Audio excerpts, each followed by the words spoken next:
Good morning student. Exercise हमारी जो विभिन्न प्रश्नावली चल रही थी सवाल नंबर 26 तक बता दिए गए थे। सवाल नंबर 26 तक बता दिए गए थे। सवाल नंबर 27 देखे। तो विभिन्न प्रश्नावली के सवाल में कठिन है थोड़े। देखो क्या कह रहा है, एक सीढ़ी के क्रमागत डंडे परस्पर 25 सेंटीमीटर की दूरी पर है। डंडों की लंबाइयां एक समान रूप से घटती जाती है तथा सबसे निचले डंडे की लंबाई 45 सेंटीमीटर है और सबसे ऊपर वाले डंडे की लंबाई 25 सेंटीमीटर है। जब ऊपरी और निचले डंडे के बीच की दूरी 2 मीटर है तो डंडों को बनाने के लिए लकड़ी की कितनी लंबाई की आवश्यकता होगी। देखो भाई, आपकी सीढ़ी दी है तो सीढ़ी जानते हो, सीढ़ी डंडे लगे होते हैं। तो सीढ़ी की टोटल लंबाई जो दी है यहाँ से यहाँ तक 2.5 मीटर दी है और ये जो डंडे लगे हैं सीढ़ी में इनकी लंबाई 45 है। इसकी कुछ कम होगी, इसकी कुछ और कम होगी, इसकी कुछ और कम। सबसे ऊपरी डंडे की लंबाई 25 सेंटीमीटर दी है। तो सबसे पहले हमें इसके बीच की दूरी कितनी पता है, डंडों के बीच की दूरी जो पता है लिख लेना। क्या लिखोगे, जो उसमें दिया था डंडों की लंबाई समान रूप से पहले डंडे निचले सबसे सीढ़ी के सबसे निचले डंडे की लंबाई, सबसे निचले डंडा कहाँ गया, डंडे की लंबाई, सबसे निचले डंडे की लंबाई कितनी दी है बताओ, 45 सेंटीमीटर दी। कितनी दी है, 45 सेंटीमीटर। फिर क्या लिखोगे, सीढ़ी के सबसे ऊपरी सिरे की डंडे की लंबाई, ऊपरी सिरे के डंडे की लंबाई कितनी दी बताओ, 25 सेंटीमीटर दी है। अब देखो, दो डंडों के बीच की दूरी कितनी दी है, दो डंडों के बीच की दूरी, दो डंडों के बीच की दूरी कितनी दी है, दो डंडों के बीच की दूरी दी है 25 सेंटीमीटर। देखो ये जो दो डंडे लगे इनके बीच की दूरी कितनी, 25 सेंटीमीटर ली है। 25 सेंटीमीटर 25 सेंटीमीटर। तो आपके पास अगर दिमाग है तो पता चल जाएगा डंडे कितने लगे। टोटल दूरी कितनी है इनके बीच की दूरी, 2.5 मीटर। 2 सही पे 2 है, 2 सही 1/2 को आप क्या लिखोगे, 5/2 लिखोगे, 5/2 मीटर। हमें दी कितनी सेंटीमीटर में है, जब को सेंटीमीटर बनाओगे कितना जाएगा, 5 को कितने गुणा करोगे, 100 से बटे 2 तो कितना जाएगा, 50 आएगा। यहाँ पर 25 कितना जाएगा, 250 मीटर, 250 सेंटीमीटर आ जाएगा। देखो आपको मालूम है कि इनके बीच की जो दूरी दी है, दोनों ऊपरी और निचले सिरे के बीच की टोटल दूरी कितनी है, 2.5 मीटर। 2.5 मीटर को सेंटीमीटर में चेंज करोगे तो कितने आ जाएगा, मीटर। अब बताओ, अब अगर हमें मतलब जो सीढ़ी है, अगर डंडों की संख्या पता हो जाए तो हमें कुल डंडों की लंबाई पता, कुल लकड़ी की लंबाई पता हो जाएगी। क्या लिखोगे, जो लिखा था, क्या लिखा है, ऊपरी और निचले डंडे के बीच की दूरी 2.5 मीटर। इसमें क्या लिखा, दो डंडों के बीच की दूरी। अब क्या लिखोगे, ऊपरी तथा सीढ़ी के ऊपरी तथा निचले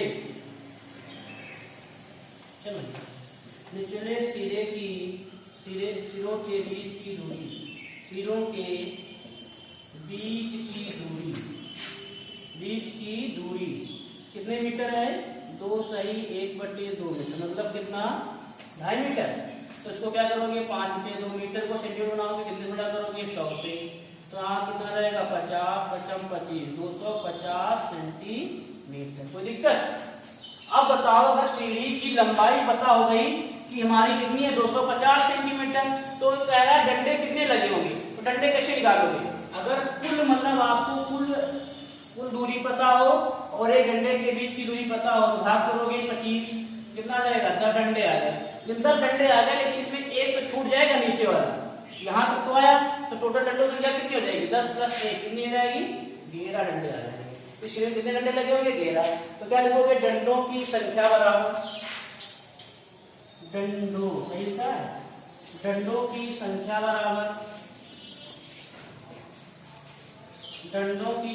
बराबर क्या जाएगा, कुल दूरी बटे एक डंडे के बीच की दूरी। हिंदी में लेना अपना 250 प्लस कितना 25 है, 25 और प्लस 1, 25 दाम का 250 कितना जाएगा 11। तो डंडों की संख्या कितनी आ गई 11। अब आप लोग सोच रहे होंगे कि एक जोड़ा क्यों जा रहा है, क्योंकि हमें इसके बीच की टोटल दूरी पता थी 2.5 मीटर, कितनी मीटर थी 250 सेंटीमीटर, और दो डंडों के बीच की दूरी दी थी 25। तो मान लीजिए आप यहाँ से निकालते हैं 25 25 25 25 यहाँ तक आ गए, लेकिन नीचे डंडा टूट जाएगा, एक डंडा एक्स्ट्रा होगा, तो डंडे को इसीलिए एक जोड़ दिया गया। आप ज्यादा करें पेड़ कर सकते हैं, सीढ़ी बनाना अपनी ऐसे, और बीच की दूरी करना नीचे, और नीचे वाला जो डंडा है छूट जाएगा, तो जो एक डंडा छूट जाएगा उसी को जोड़ दिया। डंडों की संख्या कितनी आ गई 11। अब बताओ इसमें आपको क्या क्या पता हो गया। प्रथम कर, अब मान लीजिए श्रेणी क्या बन जाएगी, क्योंकि क्या सभी में अंतर, डंडों के बीच में अंतर कितना है 25 सेंटीमीटर का, तो कौन सी श्रेणी बन जाएगी, समांतर श्रेणी बन जाएगी। तो प्रथम पद क्या हो जाएगा, प्रथम पद सबसे निचला सिरा कौन था, कितने सेंटीमीटर का लंबा था 25, सबसे निचले सिरे में कितना था 25 था, 45, सबसे पहला था डंडा 45 सेंटीमीटर लंबा, ठीक। और अंतिम पद L बराबर कितना था, सबसे ऊपर डंडा कितना था सेंटीमीटर लंबा 25। अब बताओ और क्या पता था, डंडों की संख्या N पता है कितनी है 11। तो क्या लिखोगे, ऐसे वाला फॉर्मूला पढ़ा है आप लोगों ने, n/2। जब प्रथम पद और अंतिम पद पता होता है तो क्या लगाते हैं n/2 a प्लस n। कोई दिक्कत। अब n का मान 11/2, a का मान कितना है 45 और L का मान 25, 11/2 यहाँ कितना जाएगा S11, तो 25 5 5 10 4 2 6 70, ठीक। यहाँ कितना जाएगा 2 3 6 तो 5 10, 11 25 55, 11 3 33 5 38, तो कितना जाएगा S11 का मान आ जाएगा 385 मीटर। जो लिखा है क्या लिखा है, अतः लकड़ी की कितनी लंबाई की आवश्यकता होगी, लकड़ी की लंबाई कितनी आवश्यकता होगी 385 मीटर। 385 मीटर में आया है, सेंटीमीटर में ले लेना, आंसर किसमें आएगा सेंटीमीटर में आएगा मीटर में। अब सभी तो सेंटीमीटर में सेंटीमीटर में आएगा, कोई दिक्कत। मात्रा किसमें आएगा मीटर में नहीं आएगा, क्योंकि क्या हमने सब सेंटीमीटर बना लिया, तो कितना आएगा 385 सेंटीमीटर। सबसे पहले आपको सीढ़ी दिया था, कोई भी सीढ़ी अगर दी थी ऐसे सीढ़ी दी थी आपकी, ठीक। तो पहला डंडा कुछ बड़ा था, उसके बाद कुछ छोटा, फिर उसके बाद कुछ छोटा, उसके बाद सबसे ऊपरी सिरा दिया था 25 सेंटीमीटर लंबा, ये कितना है 45। तो प्रथम पद पता है, अंतिम पद पता है, जो हमें n नहीं पता थी। n पता कैसे किया, डंडों मतलब जो इसकी सीढ़ी की कुल लंबाई दी थी 2.5 मीटर, मतलब क्या 50 सेंटीमीटर दी थी, 50 सेंटीमीटर दी, तो एक दो डंडों के बीच की दूरी दी थी, तो 25 25 25 जोड़ देते, 25 25 250 हो जाता, और एक डंडा इलाका बच जाता। तो इसीलिए क्या किया गया, डंडों की संख्या कितनी आ गई 11, n का मान 11, a का मान l का मान दिया था, तो कितना आ गया 385 सेंटीमीटर। इसी प्रकार सवाल नंबर जो 28 है, एक पंक्ति में मकानों को क्रमागत रूप से रखा गया है 1 से 49 तक, अंकित किया गया, दर्शाइए कि x का ऐसा मान है कि x से अंकित मकान से पहले के मकानों की संख्या का योग उसके बाद वाले मकानों की संख्या के योग के बराबर है, तो x का मान ज्ञात। बहुत सरल सवाल है, देखो मान लीजिए यहाँ से 1 से 49 तक मकान दिए आपको, कह रहा है कोई मकान यहाँ पे है, मान लीजिए मकान है जो x मतलब x नंबर पर है, कोई पता नहीं कौन नंबर हो, 5वां नंबर है 6वां नंबर है, ठीक। कह रहा है उसके बाद वाले उसके पहले वालों की क्या कह रहा है x से अंकित संख्याओं का योग जो है बराबर। जैसे मान लीजिए यहाँ पर 1 2 3 4, मान लीजिए इनका योग, इन गिनतियों का योग और इधर वाली गिनतियों का योग जो है बराबर है, तो बराबर है, तो आप लोग फार्मूला लगा दी, डायरेक्ट क्या होता लगा SN बराबर होता था x, एक फार्मूला पड़ा होगा SN-1 बराबर SN, जो ये लिखा था SN और SX जो तुम्हारा रखा गया, ये ना मान आ जाएगा ना लगे पूछना। सवाल नंबर 29 कह रहा है फुटबॉल के मैदान में छोटा चबूतरा है जिसमें 15 सीढ़ियां बनी है, इन सीढ़ियों में से प्रत्येक की लंबाई 50 मीटर है और वह ठोस कंक्रीट से बनी है। प्रत्येक सीढ़ी में 4 मीटर की चौड़ाई है, 1/2 मीटर का फैलाव है। तो चबूतरे में बने कंक्रीट का कुल आयतन, तो एक कंक्रीट में आयतन कैसे निकालोगे? एक कंक्रीट का आयतन क्या होता है? अब कंक्रीट बना कैसे? ऐसे बना, एक चौतरिया जो तुम्हारी है बनी, तो उसका एक आयतन क्या? 1/, जो तुम्हारी क्या क्या दिया है? 50 सेंटीमीटर 50 मीटर दिया है, और 1/4 2 पहली का, फिर 1/2 जोड़ दोगे तो 1 आ जाएगा। मान लीजिए जो तुम्हारा जीना बना होता है, पहली जो तुम्हारी यूरिया है इसका निकालोगे, ठीक। इसके बाद दूसरी का निकालोगे, फिर तीसरी का निकालोगे। पहली की लंबाई कितनी? आगे 1/2 मीटर है, तो दूसरे की कितनी हो जाएगी? 1 मीटर हो जाएगी। तीसरे की कितनी हो जाएगी? 1.5। चौथे की कितनी हो जाएगी? 2। तो इसमें कहा जो तुम्हारा लिखा है कंक्रीट का आयतन लंबाई में चौड़ाई में ऊंचाई होता है। तो तुम्हारी क्या लंबाई ऊंचाई रह जाएगी, चौड़ाई बदलती जाएगी। पहली क्या लंबाई से चौड़ाई ऊंचाई हुई है और चौड़ाई बदलती रहेगी। आराम निकाल लो, समांतर श्रेणी बनेगी, लग जाएगा। देखो आपको जो एक ही प्रश्नावली थी, प्रश्नावली जो थी उसमें सवाल बता दिए गए हैं। सवाल नंबर आपको 28 और 29 बताया गया है। इसे हम अगर लग जाए तो ठीक, नहीं तो कल तो बताएंगे कि 28 और 29। इसके बाद आपको इकाई 2 पढ़ाया जाएगा। इकाई 2 बहुपद कक्षा 9 में पढ़ चुके पहले से, मतलब 1 पदी 2 पदी शून्य बहुपद, द्विघात बहुपद, चतुर्घात बहुपद बताया गया था। जो 9 में पढ़ा था वही बिल्कुल है। और जो लोग सवाल नहीं लगा रहे, सवाल क्लियर पे करते रहोगे, ठीक। इकाई 2 देखो, अब देखो बहुपद लिखा है, कह रहा है कि ऐसे विधि व्यंजक, पेज नंबर तुम्हारा है 16। परिभाषा लिखना बहुपद की, क्या लिखा? ऐसे विधि व्यंजक जिनमें चर राशियां केवल ऋणात्मक क्रम धनात्मक तथा शून्य घात के रूप में बहुपद कहलाते हैं। कहा वैसे प्रत्येक विधि व्यंजक जो निम्नलिखित प्रकार के होते हैं।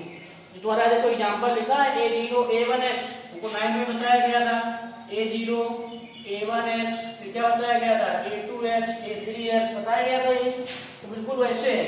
अब घाते जो है, देखो पहली घात क्या है, यहाँ घात क्या है इसकी? देखो नहीं, यहाँ क्या है? एक घात है, फिर क्या आ जाएगा?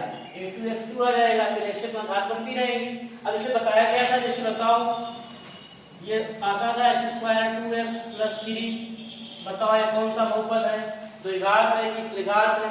सबसे बड़ी घात कितनी इसमें है? 2। तो कौन सा बहुपद हो जाता था? द्विघात बहुपद। द्विघात समीकरण बहुपद में मात्र इतना अंतर होता है, अगर आपको ऐसे पूछ दिया जाए x² 2x + 3 = 0, तो ये आपकी क्या हो जाएगी? द्विघात समीकरण। द्विघात समीकरण। और ये क्या है तुम्हारा? केवल अगर ऐसे पूछा जाए x² 2x + 3, ये हो जाएगा द्विघात बहुपद। द्विघात बहुपद ये क्या है? द्विघात बहुपद। ये क्या है? द्विघात समीकरण। बराबर में अगर इक्वेशन में 0 दिया है तो वही क्या है? द्विघात समीकरण बन जाता है। अगर 0 नहीं दिया है तो द्विघात बहुपद। आपको बताया गया था 9 में कि बहुपद शून्य बहुपद क्या होता है, और द्विघात बहुपद में कितने शून्य होते हैं? द्विघात का मतलब क्या? 2 घात। कितने शून्य होंगे? 2। अब देखो क्या कह रहा है कि किसी बहुपद में चर राशि की उच्चतम घात वाले पद के घातांक को उस पद की घात कहते हैं, उस बहुपद की घात कहते हैं। अब देखो बहुपद की घात, बहुपद की घात। जब फिर शुरू करना, सबसे पहले क्या परिभाषा लिखोगे? बहुपद की परिभाषा लिखोगे। इसके बाद क्या लिखोगे? बहुपद की घात। बहुपद की घात किसे कहते थे? जो x की सबसे अधिकतम जो घात होती है बहुपद की घात कहते हैं। क्या लिखा है? बहुपद की घात, बहुपद में चर की उच्चतम घात वाले पद का घातांक। किसी बहुपद में चर राशि की उच्चतम घात वाले पद के घातांक को बहुपद की घात कहते हैं। चर राशियां जानते हो, चर राशियां ABCD जो होती हैं, अचर राशियां जो तुम्हारे 1 2 3 4, ठीक। फिर कह रहा है उदाहरण दिया गया है, बहुपद के 2-3 उदाहरण दिए गए हैं। अब पूछ दिया जाए, जैसे आपको पूछ दिया जाए, ऐसे पूछा जाए 2x की घात 3 प्लस लिखा हो 3x² + 2x + 1 बराबर में 0 नहीं दिया होगा इसमें बहुपद में। अब पूछा जाए इसमें कौन सा बहुपद है, और द्विघाती है, त्रिघाती है, चतुर्घाती है। तो सबसे पहले देखो जो अचर चर राशि है, चर राशि की अधिकतम घात कितनी है? 3। तो 3 है तो क्या हो जाएगा? बहुपद की घात कितनी है? 3। तो क्या हो जाएगा? त्रिघात बहुपद। नाइट में सब पढ़ चुके भैया। अब देखो चाहे बहुपद 9 अर्थात 9x⁴ की घात 0 है। अगर किसी की घात कुछ ना हो, जैसे क्या है, अगर आपको ऐसे लिख दिया जाए कुछ 9 को गए कि भाग में लिखो जरा। तो आप अगर ऐसे इसको लिख दें, 9 ऐसे लिखा है और गुणे x की पावर 0 लिख दें, तो मतलब क्या, x की पावर किसी की पावर 0 है तो उसका मान 1 होता है, तो बात वही लिखा है। 9 गुणे x की पावर 0 तो लिख सकते हो, लेकिन बात वही लिखी। अब देखो बहुपद का वर्गीकरण दिया गया। बहुपद का वर्गीकरण मुख्यतः दो प्रकार से किया जाता है, पदों की संख्या के आधार पर, घात की संख्या के आधार पर। पदों की संख्या के आधार पर और पदों की घात के आधार पर, ये भी 9 बताया गया था। जैसे मान लीजिए आपको लिखा है, पहला लिखा है 0, तो 0 का मतलब क्या हुआ, शून्य बहुपद। फिर लिखा है 9, तो 9 को कौन सा बहुपद कहोगे, शून्य बहुपद को। शून्य बहुपद तो कह नहीं सकते, कौन सा बहुपद कहोगे, अचर, क्योंकि 9 क्या है, 9 अचर, 9 जो है राष्ट्र, 9 तुम्हारा नंबर अचर तो है, उसे क्या कहोगे, अचर बहुपद। फिर देखो x क्यूब लिखा है, x क्यूब, तो बताओ इससे क्या, कितने पद इसमें है, पद के आधार पर बताया जा रहा है। पद के आधार पर कौन सा, एक पदी। अगर इसी में अभी जोड़ दिया जाता है x² तो क्या होता है, दो पदी। इसे जोड़ दिया जाता है 3x तो क्या हो जाता, त्रिघात, 3 घाती बहुपद। जैसे देखो दिया है x क्यूब प्लस x दिया द्विघात बहुपद, इसमें 3 बना दिए गए, पद कितने, 3 बना दिए गए, तो 3 बहुपद। अब देखो घातों के अनुसार बहुपद का वर्गीकरण, घातों के अनुसार बहुपद का वर्गीकरण। जैसे अगर आपको ऐसे लिख दिया जाए ax प्लस b, a तुम्हारा है यहाँ पर जो है a और b जो है अचर राशियां हैं, a और b क्या है, अचर राशियां हैं। तो बताओ कि कौन सा बहुपद है, द्विघात बहुपद है कि त्रिघात बहुपद है, ना द्विघात है ना त्रिघात है। देखो इसमें क्या है, ax लिखा था प्लस b लिखा था, x की अधिकतम घात कितनी है, 1, तो द्विघात है नहीं, तो कौन सा हो जाएगा, एक घाती हो जाएगा। एक घाती मतलब क्या, रैखिक बहुपद, इसमें कोई घात नहीं, तो क्या, रैखिक बहुपद। रैखिक बहुपद जैसे आपको लिख दिया जाए इसे 5x प्लस 3, तो कौन सा बहुपद, रैखिक बहुपद। इसके बाद अगर आपको लिख दिया जाए 2x² प्लस 3x प्लस 5, ये याद रखना, इसमें बराबर में 0 नहीं रखा जाएगा। अगर बराबर में 0 रख दिया तो ये द्विघात बहुपद नहीं रहेगा, तो द्विघात समीकरण बन जाएगी। अब बताओ घात के आधार पर, घात के आधार पर एक कौन सा बहुपद, द्विघात बहुपद, और पद के आधार पर त्रिघात बहुपद। कौन सा बहुपद, 1 पद, 2 पद, 3 पद, कितने पद है, 3 पद। घातों के आधार पर तो है द्विघाती बहुपद, और पद के आधार पर कितना है, त्रिघाती बहुपद। याद रखना, इसमें देखो लिखा है पदों के अनुसार बहुपद का वर्गीकरण और घातों के अनुसार बहुपद का। जब आप देखो, जब फेर करना, सबसे पहले हेडिंग क्या लिखोगे, बहुपद, फिर बहुपद की परिभाषा, फिर बहुपद हेडिंग बहुपद की घात, ठीक, फिर बहुपद का वर्गीकरण, बहुपद का वर्गीकरण, बहुपद का वर्गीकरण। किताब में आपने लिखा है बहुपद का वर्गीकरण मुख्यतः 2 प्रकार से किया जाता है। देखो जो एनसीईआरटी का जो सवाल है, एनसीईआरटी जो किताब आपको पहलाई गई थी पूरी, उसका एक एक सवाल लगाओ, क्योंकि बोर्ड परीक्षा में वही सवाल तुम्हारे आते हैं एनसीईआरटी के, ठीक। और कम से कम रोज 10 पेज रिवीजन करो, कम से कम 10 पेज। अब देखो बहुपद के शून्यगतवा मूलक, बहुपद के शून्यगतवा मूलक, एक वास्तविक संख्या k को किसी बहुपद का शून्यगतवा मूलक कहते हैं, f के बराबर 0। आपको बताया गया था, जैसे नहीं कहते थे 2x² प्लस 5x प्लस 3 का एक शून्य 3 है, शून्य 3 है। अगर शून्य होता था तो क्या इसका मान 0 आ जाए, इसका मान क्या आ जाता था, 0। अगर x बराबर 3 रखो, अगर 0 आ जाता था तो बहुपद का शून्य क्या तो नहीं, ये तो पहले ही पता है। अब देखो मुझे लिखा है बहुपदों के आलेख, रैखिक बहुपद का आलेख। जैसे आपको ये तो पता है पहले से, जैसे ये लिखा है x अक्ष और y अक्ष होता है, ये पता है, x अक्ष और ये y अक्ष, देखो पढ़ाया कर जाएगा, बताया जा रहा है इसे इसे। अब ये मूल बिंदु तुम्हारे, मूल बिंदु की निर्देशांक पहले से पता होती है, 0 का 0, और ये x अक्ष की कौन सी दिशा होती है, निर्देशा, ये y अक्ष की कौन सी होती है, निर्देशा, ठीक। अब बताओ, अब देखो इसमें देखो लिखा होगा, जैसे आपको y बराबर px लिखा है, कुछ भी लिखा है, तो शून्य पूछेगा। जैसे पूछे कि ये बताओ तो अगर एक्स अक्ष को जितनी बार काटेगा, एक्स अक्ष को काटा नहीं तो बहुपद का शून्य कितना हो जाएगा, इसमें शून्य 0 होगा अगर यही ऐसे कुछ कर दिया जाए। ठीक, तो y को आपको नहीं देखना है, x को देखो कितनी जगह काटा है, तो शून्यों की संख्या कितनी हो जाएगी 2। अगर आपको ऐसे कुछ लिखा है, ऐसे फिर ऐसे, कितनी जगह काटा है शून्य, देखो 1 2 3, शून्यों की संख्या कितनी हो जाएगी 3। ऐसे आपको सवाल आएंगे। ठीक, आप देखो जैसे मान लीजिए आपको ऐसे कुछ दिया है, ऐसे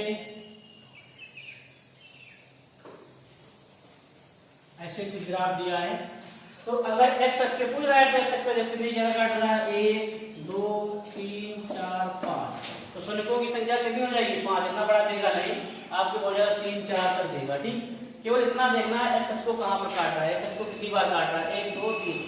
अब देखो जैसे पहले द्विघात समीकरण में आपको मूल दिए होते थे, द्विघात समीकरण के अल्फा बीटा, जितने भी द्विघात बहुपद में ऐसे होते हैं, जैसे आपको कुछ भी समीकरण दे दी जाएगी,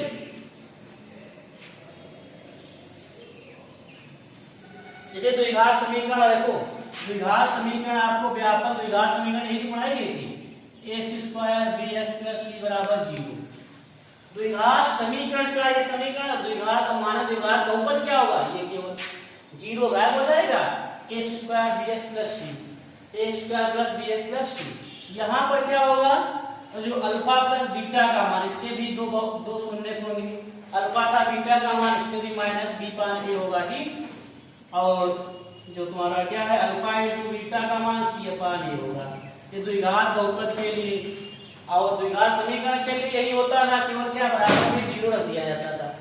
ऐसे आपके द्विघात बहुपद, द्विघात में अब जैसे कोई सवाल को दे दिया जाएगा, बताएगा कि x² + 7x + 10 जैसे है, तो कहेगा जरा इसके गुणनखंड विधि से आप जरा इसमें बहुपद को निकालिएगा, शून्य निकालिए। तो क्या होता था, गुणनखंड विधि से आपको अगर शून्य निकालना है तो क्या करोगे, तो सबसे पहले क्या लिखोगे, fx बराबर लिख दोगे या px बराबर कुछ भी लिख दोगे, तो क्या लिख दोगे, x² + 7x + 10। आप गुणनखंड विधि से करेंगे तो 10 के ऐसे कंटर करोगे, जोड़ने पर 7 आए, गुणा करने पर 10 आए, तो ऐसे होगा x² 5x, लिख दें पहले 5 में 10 होता है, 5x + 10 = 0। यहाँ क्या रहेगा, x² + 5x + 2x + 10 = 0। यहाँ क्या आएगा, x + 5 और क्या रहेगा, यहाँ पर क्या पद मिलेगा 2, x + 5, तो क्या रहेगा x + 5 और x + 2। अब बताओ, अब तुम्हारे जैसे इसमें आ गया x + 2 x + 5, अब का मान देखो, अगर का शून्य मान होगा, अगर आप इससे बराबर में 0 रखेंगे तो क्या x + 5 = 0, तो x बराबर क्या रहेगा -5, और x + 2 = 0 रखेंगे तो क्या आ जाएगा, x बराबर -2। तो वहां से आते थे मूल, यहाँ क्या आएगा शून्य, तो इसके शून्य कितने आएंगे, -5 -2। आपकी परीक्षा शुरू की जाएगी कल 2.1 जैसे है वो, देखो पहला सवाल दे दिया आपको, तरह किसी बहुपद px के लिए y = px का ग्राफ नीचे आकृति में दिया गया है, प्रत्येक स्थिति में px के शून्यों की संख्या ज्ञात कीजिए। सबसे सरल देखो पहला सवाल क्या दिया है, देखो पहले में देखो दिया है कि जो तुम्हारा ग्राफ दिया है तीर जैसा ऐसा, पहले में शून्यों की संख्या कितनी हो जाएगी 1 2 3 4 0। देखो x अक्ष को तो कहीं पर काटा नहीं है, तो क्या हो जाएगी शून्यों की संख्या 0। फिर दूसरे वाले में देखो अक्ष को कितनी बार काटा है, केवल एक बार, शून्यों की संख्या 1। फिर देखो तीसरे वाले में कितनी बार काटा है, 1 है ना भैया, 1 2 3 बार काटा, शून्यों की संख्या 3। फिर देखो चौथे वाले में कितनी बार काटा है, x को है 2 बार काटा, तो क्या हो जाएगी शून्यों की संख्या 2। फिर देखो पांचवें वाले में 1 2 4, तो शून्यों की संख्या कितनी हो जाएगी 4। फिर देखो छठे वाले में 1 2 3 बार काटे, कितनी बार काटे 3, तो शून्यों की संख्या क्या हो जाएगी, आराम से लिख देंगे px के पहले वाले px के लिखे हुए px के शून्यों की संख्या 0 है, दूसरे वाले में px शून्यों की संख्या 1 है, तीसरे वाले में 2 है। ऐसे नहीं तो किताब में लिख लेना। देखो विरोध बताया जाएगा, अभी मैं बताया था कि शून्य कैसे देखोगे x अक्ष पर, अगर आपको x अक्ष से तो मतलब काट टूट रहा है तो ठीक, y अक्ष पर जहाँ इतना काटने का मतलब नहीं है। ठीक, अब देखो सबसे पहले आज देखो ऐड डालेंगे बहुपद, बहुपद डालेंगे कि बहुपद की परिभाषा लिखेंगे, बहुपद की घात, और बहुपद का वर्गीकरण कितने आधार पर किया जाता है? 2 आधार, मतलब 2 वर्गीकरण 2 प्रकार से किया जाता है। एक कौन? पदों की संख्या के आधार पर, और पदों घात की संख्या के आधार पर, घात की संख्या के आधार पर। इस प्रश्नावली में सवाल नंबर आपको 28, 29 छोड़ा गया है, ठीक, बता दिया गया, ऐसे में लगाओ, ना लगा पाना तो फिर बताएंगे, ठीक। और उसके बाद जो बहुपद है अपनी काफी फेर करते रहो, ठीक है, सोचना दोबारा का पढ़ाया जाएगा फिर।